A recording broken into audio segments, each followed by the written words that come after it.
Now let's look at the classes that represent different types of exceptions.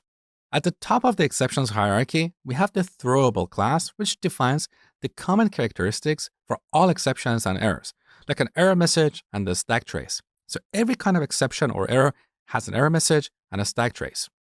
Below this class, we have two classes, exception and error.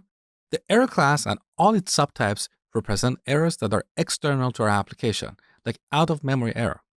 The exception class is the parent for all checked and unchecked exceptions.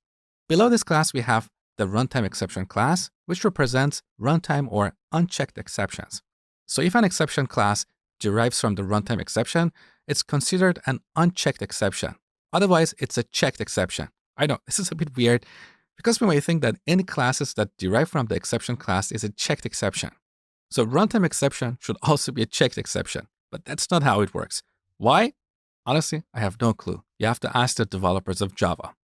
So let's quickly explore this hierarchy in Java documentation. So we search for Java null pointer exception. Here's the documentation on oracle.com. All right, look at the exception hierarchy. So here we have the null pointer exception. This class derives from the runtime exception, which derives from the exception class, which in turn derives from the throwable. And as you can see, the object class is the parent of all classes in Java.